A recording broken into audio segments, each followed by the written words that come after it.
Hey everybody, it's your girl Chantelli. From March 12th through March 16th, I was able to attend the South by Southwest conference for the first time, and I had a blast. Tune into the different sessions I attended. When I say Spotify, you could have Apple Music, you could have Amazon Music, you could have Tidal, you could have Deezer. Insert your streaming service of choice when I say Spotify. But we deliver the music to Spotify. And obviously artists can't do that directly. So they're going to be working with either a record label or a music distributor to get their music into Spotify. And of course, many independent and smaller labels are working with a distributor as well. So the label or distributor is going to push into Spotify a WAV file and some visuals to go with the track and a bunch of metadata about the track. That's straightforward. Okay, so that's some content being uploaded into the Spotify system. What the label distributor is also doing as they upload that track is they are providing a license to exploit the recording. Because in the track, in the recording is a copyright, so that gives the owner of that copyright control over that recording. So in order to stream it, the streaming service needs permission, and so they're getting that permission from the label or distributor for the license that comes with the recording.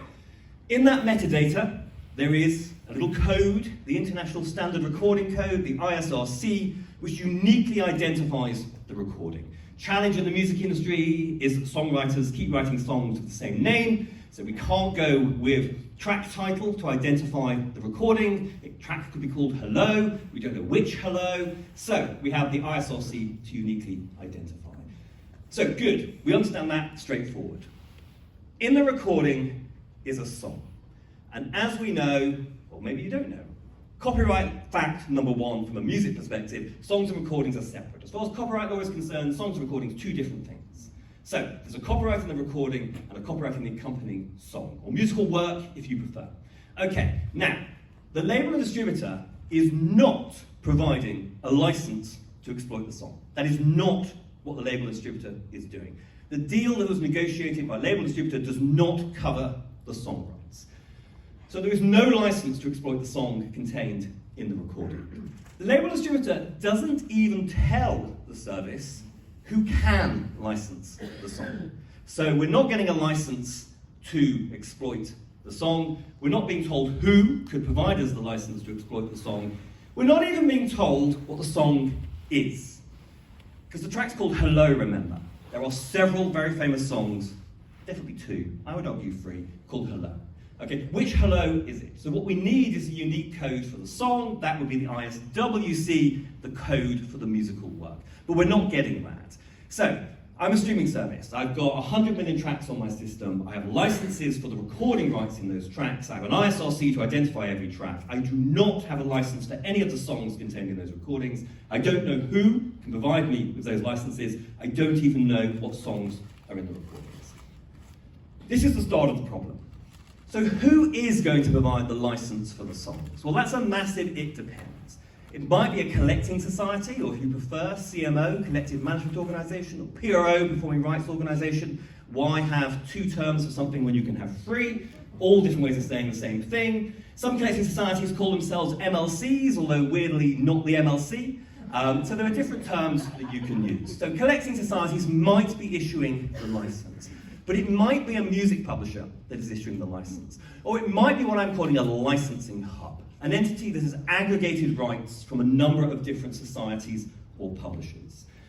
Who is licensing depends on the country and the repertoire. In some countries, it also depends on whether we're talking about the mechanical rights or the performing rights. For reasons of history, the music industry treats different elements of the copyright differently. And so we talk about mechanical rights and performing rights. Okay, now, in some countries, mechanical rights and performing rights are licensed separately by different entities, which wouldn't be a problem, except it was decided in the early days of streaming that a stream is a mechanical copy and a performance or communication or making available at the same time. So both elements of the copyright are being exploited. So in some countries, you go to a collecting society, sometimes a publisher, sometimes a licensing hub. It might be a combination of those. You might have to do one set of deals for mechanical rights, another set of deals for performing rights. Right here, there's a statutory license covering the mechanicals. MLC now administrates that. doesn't cover the performing rights, you'd have to go to BMI and ASCAP and CSAC and GMR and what other societies have launched in the last couple of years in order to cover the performing rights. So this is where we're getting the license. But remember, while it's great that all these publishers, societies, hubs are out there and we can go and get our licenses, we have an issue, which is we don't know what songs are contained in the recordings. So whereas on the recorded side, the streaming service, Spotify say, makes the assumption that whoever provided the recording, and the ISRC was also providing the license, so they must control the copyright in the recording, and therefore when that music is streamed, they get reported to and they get paid. But what about on the song side? So what happens on the song side is we have a whole extra step in the process, which is that the service, Spotify, provides its licensing partners on the song side with a complete report of everything that's been streamed in the previous month, identified by track ID, so ISRC. The licensing partner then needs to work out which of those tracks contain a song that they license. Song rights are usually co-owned because songwriters insist on collaborating. So maybe they own 22%, 46%. So the licensing entity needs to work out which of these tracks are my songs, what percentage do I have, etc., etc. Then they send back an invoice, report all of that to the service, and the service then gets paid.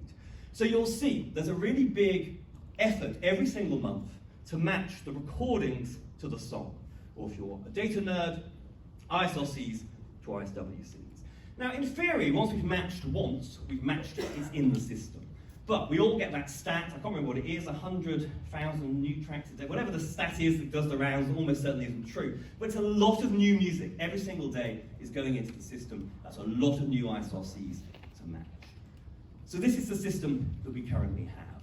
And under the current system, the licensing entities of each song in each market, whether it's a society, a publisher, a hub, needs to match the recording to the song. They then need to identify that they license that song in that market, and that will depend on the country. Plus, where it's co-owned, it probably is, they need to identify what percentage they license and report that to the DSP. Because somebody else will be claiming the other percentages, and the hope is maybe it adds up to 100% at the end. So, with this process, it's really time consuming, because we've got this whole extra big stage in the process, and actually there's quite a big cost involved in doing all of that admin. Now, under the Music Modernization Act here in the USA, the services have to pay for that. The streaming services pay for the admin through the MLC. But that's almost unique. Everywhere else, that cost falls on the societies, the publishers, and the writers. Plus, of course, we've still got the performing rights going through BMI and ASCAP, so you've still got all the costs of administrating the performing rights, because who knows why. So it's time-consuming and expensive. But perhaps more importantly, it results in songs going unclaimed, because they're not matched. Or they're matched, but we don't know who owns the copyright. Or, between a number of societies and publishers, 150% of the song is claimed. It can't be 150% of the song, so payments stop. So, we've got unnecessary time, cost, we've got music not being claimed, we've got disputes that stop payments. Meanwhile, the songwriters who wrote the song, almost certainly, even if they are the most industry business savvy songwriters in the world, almost certainly don't know who is licensing their rights in every country, what databases are being used to match works and identify who owns the copyright, and whether or not there is bad data or disputes that is stopping payment. So, that's a challenge. And as I say, we must acknowledge that publishers, CMOs, startups, licensing hubs have been investing time and money over the last 15 years trying to mitigate the negative impact here, to get better at matching, getting better at processing that data.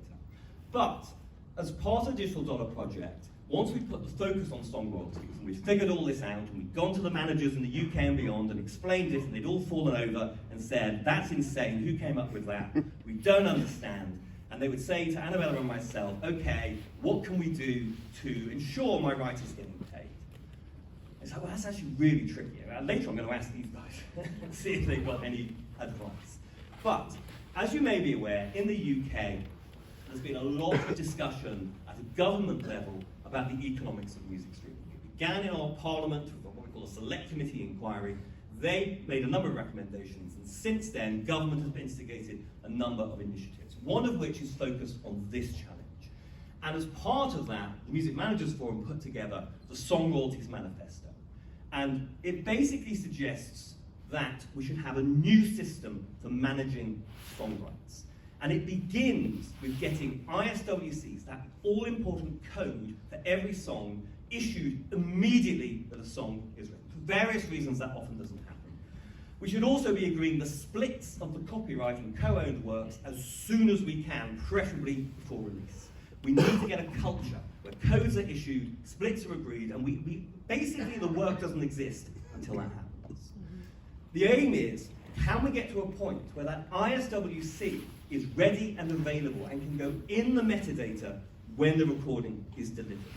Because if they did, and if Spotify knew what song was in every one of those 100 million tracks, then the licensors on the song side, whether they be a society, a publisher, a licensing hub, could start making a feed of their repertoire available on a market-by-market basis to the DSPs, and we could conceivably get to a point where the song side of the business works like the recording side of the business.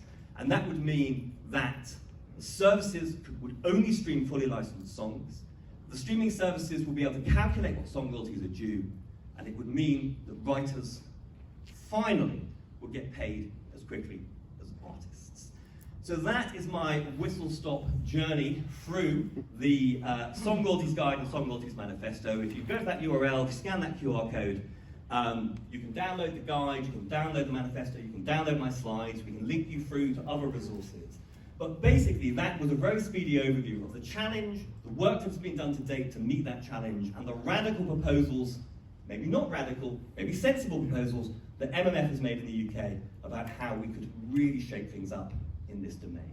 So, there you go. Does that all make sense? Was that all good?